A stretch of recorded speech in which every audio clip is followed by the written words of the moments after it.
အားလုံးပဲမင်္ဂလာပါရှင်နောက်ထပ်အခန်းလေးကိုဆက်သွားပါမယ်နော် Unit 5ရဲ့အခန်း3လေးကိုဆက်သွားပါမယ်ရှင်နံပါတ်1ခန်းကြီးကကြတော့တုံမိုဆိုတာကြတော့တုံမိုသားကြီးတငယ်ချင်းခန်းကြီးပါသူများနဲ့တွဲလို့ရှိရင် U သူများနဲ့တွဲလို့ရှိရင် U ဒါလေးကြတော့ဒါဘာနဲ့တူလဲခတခဏမှာခတခဏနာလေးနဲ့မတူဘူးလားခတခဏနာလေးနဲ့တူတာဟောအဲ့တော့သူ့နာလို့ယူလိုက်မယ်နောက်ပြောရင်တော့မှနောက်ထပ်ရှိနေခြင်းတာတငယ်ချင်းကိုနာအောင်ပြောလဲနောက်ထပ်ရှိနေခြင်းတာတငယ်ချင်းကိုသူများနဲ့တွေ့တုံမို့နာအောင်ပြောလဲနောက်ထပ်ရှိနေခြင်းတာတငယ်ချင်းနော်တငယ်ချင်းကိုရောအရန်ခင်တော့လေနာအောင်ပြောလဲမရဘူးသူနဲ့ပဲသူ့ကိုပဲအရန်ခင်နေတဲ့တွေ့ကြမလို့နော်နာအောင်ပြောလဲနောက်ထပ်ရှိနေခြင်းတာတငယ်ချင်းကိုယူအောင်ခင်လို့မမဲယူလာအောင်ခင်လို့သူများနဲ့တွေ့လို့ရှိရင်ယူသူများနဲ့တွေ့လို့ရှိရင်ယူနာအောင်ပြောလဲနောက်ထပ်ရှိနေခြင်းတာတငယ်ချင်းကိုယူလာအောင်ခင်လို့မမဲတုံမိုသားချီတငယ်ချင်းသူများနဲ့တွေ့လို့ရှိရင်ယူတုံမိုနော်တုံမိုသားချီတွဲလုံးကနေယူပြီးတော့မှတ်ပေးလိုက်တာနံပါတ်2လုံးမြောက်ခန်းကြည့်ကြတော့ Q ဆိုတာကြတော့သူကကဲဆဲတယ်ဆိုရဲခန်းကြည့်နော်ရှေးဆက်ရှေးတွေမှာရှေးမကူးတက်တော့လေရှေးမကူးတက်တော့သူကဲရတယ်လို့မှတ်မယ်ရှေးမကူးတက်လို့ကဲရတယ်လို့မှတ်မယ်ကဲဆဲတာ Q ကဲဆဲတယ်ရှေးမကူးတက်ရှေးမကူးလို့ကဲရတယ်လို့မှတ်မယ် Q ကဲဆဲသည် QQ ရှာဆိုရင်အရေးပေါ်ကလေအဲ့တော့သူကတွဲလုံးခန်းကြီးတွဲလုံးတွေမှာတုံးတာနော်နောက်တစ်လုံးကကြတော့ရော်ဘူးဆိုတာရော်ပြီး max ကလာတယ်ခေါ်တယ်ဘာကိုခေါ်တာသူများနဲ့တွဲလို့ရှိရင်ခိုသူများနဲ့တွဲရင်ခိုအဲ့တော့ခိုလေးတွေကိုခေါ်မယ်ကွာခိုလေးတွေကိုခေါ်မယ်ပါဇက်နဲ့လည်းခေါ်မယ်လက်နဲ့လည်းခေါ်မယ်ခိုလေးတွေကိုခေါ်မယ်ပါဇက်နဲ့လည်းခေါ်မယ်ဒါကိုလက်လို့ယူစပြီးတော့မှတ်မယ်အဲ့တော့ပါဇက်နဲ့ရောလက်နဲ့ရောခေါ်မယ်ဘယ်သူခေါ်မှာလဲခိုလေးတွေကိုခေါ်မယ်လို့မှတ်မယ်သူများနဲ့တွေ့ရင်ခိုရောဘီနက်ကနေလာတယ်နံပါတ်4လုံးမြောက်ခန်းကြီးကကြတော့ဟို4လုံးမြောက်ခန်းကြီးကဟိုဆိုတာကြတော့သူကထိမ့်သိမ့်တာပေါ့နော်ဟိုစွန်းထိမ့်သိမ့်တယ်ဟိုစွန်းစုလို့ထိမ့်သိမ့်တယ်ဆိုတာကိုယူပြီးတော့ပြောမယ်ဟိုစွန်းစုလို့ထိမ့်သိမ့်တယ်ထိမ့်သိမ့်တယ်လူတွေကထိမ့်သိမ့်တာလေထိမ့်သိမ့်တယ်ဆိုတာလူတွေကထိမ့်သိမ့်တာစားလို့ရတဲ့အပင်လေးကိုလူတွေကထိမ့်သိမ့်တယ်စားလို့ရတဲ့အပင်တွေကိုလူတွေကထိမ့်သိမ့်တယ်လို့မှတ်မယ်လူတွေကထိမ့်သိမ့်တယ်စားလို့ရတဲ့အပင်တွေကိုလူတွေကထိမ့်သိမ့်တယ်လို့မှတ်မယ်ဟိုနော်ဟိုစွန်းစုလို့ထိမ့်သိမ့်သည်နောက်နံပါတ်5လုံးမြောက်ခန်းကြီးကကြတော့ရှောဆိုတာကြတော့သူကတက်တေပေါ့နော်တက်တေစကား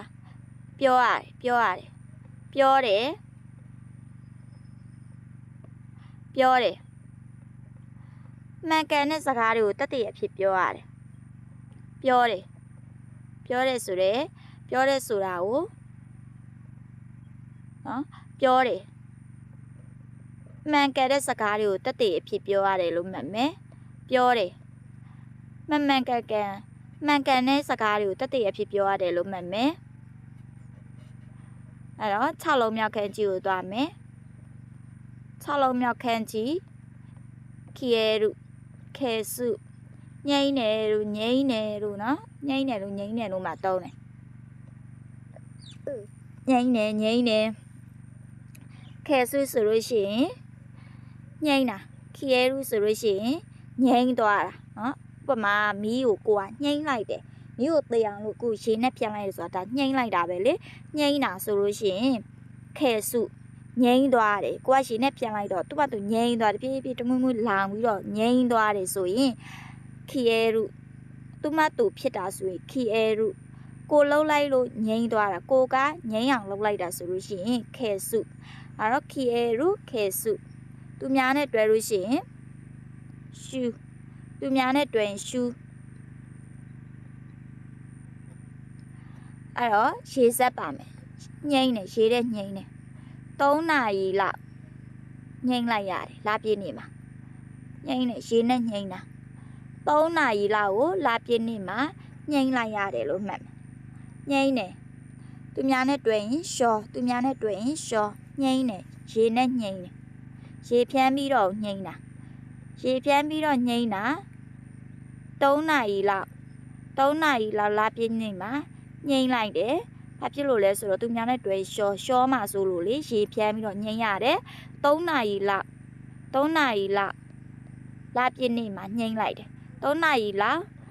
လာရက်သားနေတယ်ပေါ့နော်အဲ့အချိန်မှာငိမ့်လိုက်တယ်ဘာဖြစ်လို့လဲဆိုတော့သူများနဲ့တွေ့ရှော့ဆိုတော့ရှော့မှဆိုလို့ငိမ့်ရတယ်လေခုနှလုံးမြောက်ခန်းကြီးရပါလဲဆိုရင်ဖူဆဲကုကာကွယ်တယ်သူများနဲ့တွေ့ဖိုးအမြင့်ရပုံကိုယ်တွေကိုအဘိုးကကာကွယ်တယ်လို့မှတ်အမြင့်ဒါခတ်တာပုံကိုအဲ့တော့အမြင့်ရပုံကိုယ်တွေကိုအဘိုးကကာကွယ်တယ်လို့မှတ်မယ်အမြင့်ရပုံကိုယ်တွေကိုအဘိုးကကာကွယ်တယ်လို့မှတ်မယ်သူများနဲ့တွေ့လို့ရှိရင်ဘိုးလေသူများနဲ့တွေ့ရင်ဘိုးဆိုတော့အမြင့်ရပုံကိုယ်တွေကိုအဘိုးကကာကွယ်တယ်လို့မှတ်မယ်နောက်နံပါတ်8လုံးမြောက်ခန်းကြီးရကြတော့ချူ8လုံးမြောက်ခန်းကြီးရကြတော့ချူကားပါကေမြင်းကအရေးပါတော့ကားပါကေမှာထားရတယ်ပျောက်သွားမှာဆိုလို့လေမြင်းလွတ်သွားမှာဆိုလို့မြင်းကအရေးပါတော့ဒါအရေးပါမြင်းကအရေးပါတော့ကားပါကေမှာထားတယ်လို့မှတ်မြင်းကအရေးပါတော့ပျောက်သွားမှာဆိုလို့လေမြင်းကအရေးပါတော့ကားပါကေမှာထားတယ်လို့မှတ်မယ်ချူကားပါကေနောက်ကိုလုံးမြောက်ခန်းကြီးကကြတော့ကင်းတားမြစ်တယ်ဆိုတဲ့ခန်းကြီးတစ်ပင်နှစ်ပင်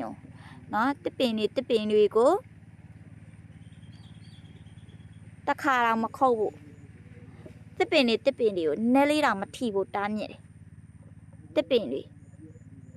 ကိုဒီမှာနည်းလေးတောင်မထိဘူးတားမြစ်တယ်တစ်ပင်တွေကိုနည်းလေးတောင်မထိဘူးတားမြစ်ထားတယ်လို့မှတ်မယ်ကင်းရှိရတားမြစ်တာလေကင်းတားမြစ်နဲ့10လုံးမြောက်ခန်းကြီးခခဲရုပြက်ကွက်တယ်ချို့တက်တယ်ခခဲရုပြက်ကွက်တယ်ချို့တက်တယ်သူများနဲ့တွေ့လို့ရှိရင်ခဲဆုတ်ခဲသူများနဲ့တွေ့ခဲဆုတ်ခဲအမှပြက်ကွက်တယ်ချို့တက်တယ်အဲ့တော့ပြက်ကွက်တယ်ချို့တက်တယ်သူများနဲ့တွေ့ရင်ခဲဆုတ်ခဲဒါဘယ်လိုမှတ်မလဲဆိုလို့ရှိရင်ဒီခန်းကြီးကစုကီဆိုရဲနောက်ထပ်ခန်းကြီးအဲ့တော့အဲ့ဒါကိုယူပြီးတော့မှတ်မယ်ဒီအနောက်ကစိတ်ပိုင်းတူတဲ့အတွက်ကြောင့်မလို့ယူပြီးတော့မှတ်နောက်ထပ်ပြက်ကွက်တယ်ဆိုတာချိုးတက်တာတွေရှိလို့မှတ်မယ်နောက်ထ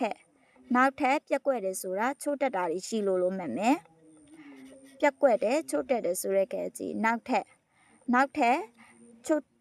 ပြက်ကွက်တယ်ဆိုတာချိုးတက်တာတွေရှိလို့မှတ်မယ်ခခဲရုချို့တဲ့သည်ခက်ဆဲခီရပြက်ကွယ်တာရှုဆဲခီရတက်ရောက်တာအဲ့တော့10လုံးမြောက်ပြီးသွားပါပြီเนาะနောက်တစ်ခါကိုဆက်သွားပါမယ်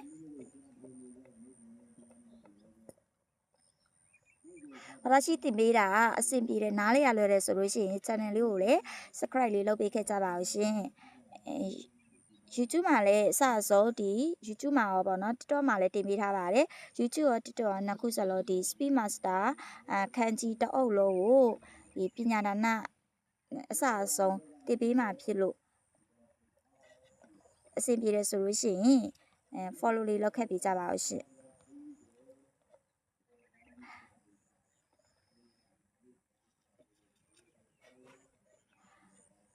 နောက်တစ်ခါပါလဲဆိုလို့ရှိရင်ဟိုနက်ဆိုတဲ့အယိုးခန်းကြီးဟိုနက်ဆိုတဲ့အယိုးခန်းကြီးဒါကိုလ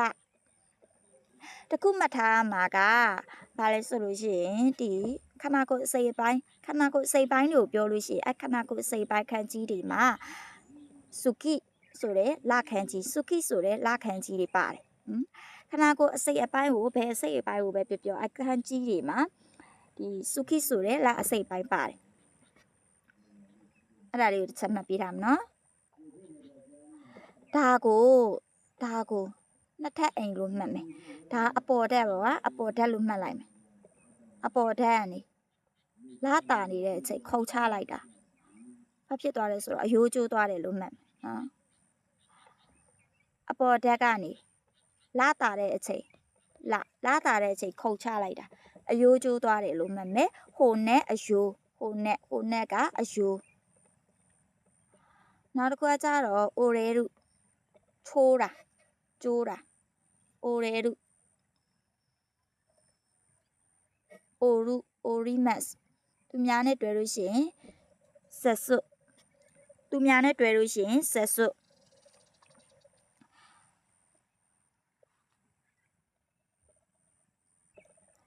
အဲ့အစိပ်ပိုင်းကိုကြည့်မနော်လက်နဲ့ချိုးတယ်ဆိုမှတော့လက်နဲ့ပေါ့ဒါလေးကပစိန်ကိုချိုးလိုက်တယ်လက်နဲ့ပစိန်ကိုချိုးလိုက်တယ်သူများနဲ့တွဲရင်ဆက်စွတ်သူများနဲ့တွဲရင်ဆက်စွတ်ဆိုတော့ဘယ်လိုမှတ်မလဲဆိုရင်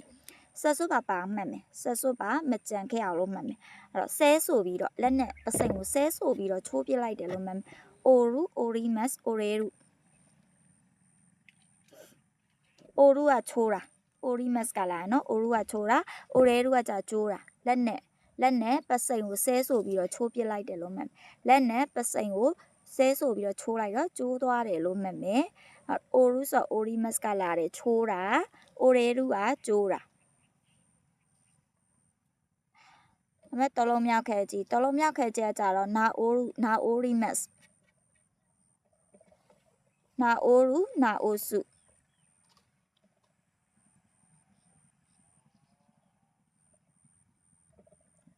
နာအိုရူနာအိုစုကုတာတယ်နော်အဲ့တော့အစိပ်ပိုင်းတစ်ချက်ကြည့်မယ်ရေစက်မှု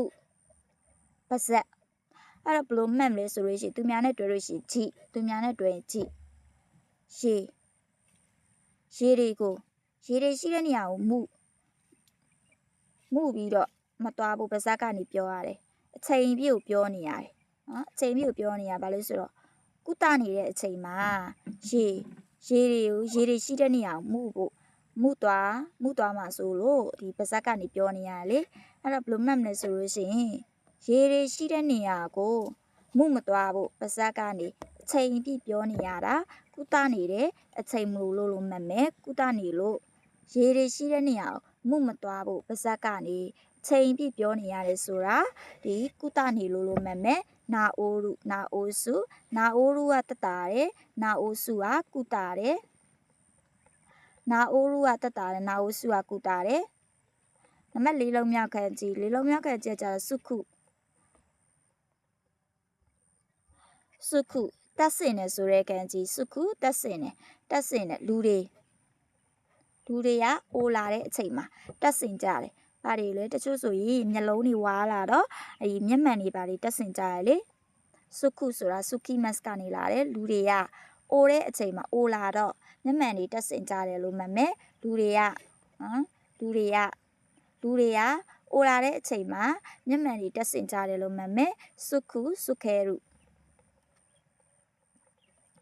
ငါလုံးမြောက်ခဲကြီးကကြတော့မိုးရှိမတ်ကနေလာတယ်မိုးရှိမတ်ကနေလာတယ်ပြောတယ်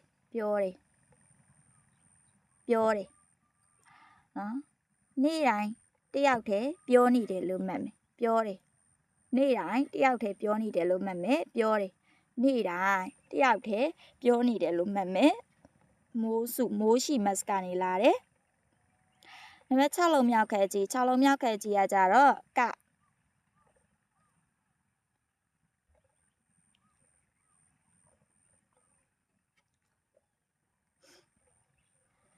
ဆိုတာဌာနခံကြီး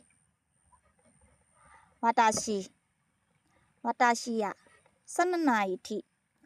ဝတာရှိရ12နာရီထိစာရီလောက်တယ်ဆိုတာနော်ဌာနကောက်မှလှုပ်ချင်လို့မှတ်မယ်ဝတာရှိရ10ဝတာရှိရ12နာရီထိစာရီလေ့လာနေတယ်ဆိုတာ ဌာနကောက်ကောက်မှာအလုပ်လုပ်ချင်လို့မှတ်မယ်ဝတ္တရှိရဒီခန်းကြီးကိုမြင်လို့ရှိရင်ဌာနနော်ဝတ္တရှိရဌာနကောက်ကောက်မှာအလုပ်လုပ်ချင်လို့12နာရီထိစာတွေကိုလေ့လာနေတာဝတ္တရှိရ12နာရီထိစာတွေကိုလေ့လာနေတယ်ဆိုတာဌာနကောက်ကောက်မှာအလုပ်လုပ်ချင်လို့မှတ်မယ်နံပါတ်9လုံးမြောက်ခန်းကြီးဟာနနှာခေါင်းသူများနဲ့တွေ့လို့ရှိရင် B သူများနဲ့တွေ့ရင် B နှာခေါင်းကမိမိပိုင်တာလေအဲ့တော့ဂျီပွန်ကပါတယ်ဂျီပွန်ဒါလေးပါမယ်ပေါ့နော်လဲတယ်သွားတာပွင့်သွားတယ်နှာခေါင်းပွင့်သွားတယ်ဆိုတာနှာမွန်သွားတယ်ပေါ့နှာမွန်တော့ B အရိုက်ခံရတယ်လို့မှတ်မယ် B အင်္ဂလိပ် B ကိုယူသွားတယ်နော်အင်္ဂလိပ် B ကိုယူပြီးတော့မှတ်လိုက်တယ်အရိုက်ခံရတယ်လို့မှတ်ကိုယ့်ရဲ့နှာခေါင်းလဲတယ်သွားတော့နှာမွန်သွားလို့အရိုက်ခံရတယ်နော်ကိုကလဲတယ်ကိုသွားတာနှာမွန်သွားတော့အရိုက်ခံရတယ်လို့မှတ်မယ်ဟာနာနှာခေါင်းသူများနဲ့တွေ့ရင် B သူများနဲ့တွေ့လို့ရှိရင် B ဟာသွားခန်းကြီးရက်တန်ဆန်အိုးတွေကဆန်တွေကိုမစားဘူးဆန်အိုးတွေကဆန်တွေစားဖို့ရက်တန်ရတယ်ဆိုတာတွားကြိုက်လို့မှတ်နော်တွားဟာဆိုတာတွားသူများနဲ့တွေ့ရင်ရှိဆိုတော့ရက်တန်ထားရတယ်ဆန်အိုးတွေကဆန်တွေကိုတော့မစားနိုင်လို့ရက်တန်ထားရတယ်ဆိုတာရှိသမျှသွားတွေကြိုက်နေလို့မှတ်မယ်ရက်တန်ထားရတယ်ရှိသမျှသွားတွေကြိုက်နေလို့ဆန်အိုးရဲ့ဆန်တွေကိုတော့မစားဘဲနဲ့ရက်တန်ထားရတာရှိသမျှသွားတွေကြိုက်နေလို့မှတ်မယ်မက်ကိုလုံးမြောက်ခန်းကြီးကကြတော့တိုင်း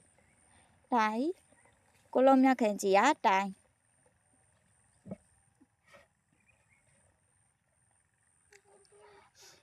ထွက်ခွာတယ်လို့မှတ်မယ်နော်ထွက်ခွာတယ်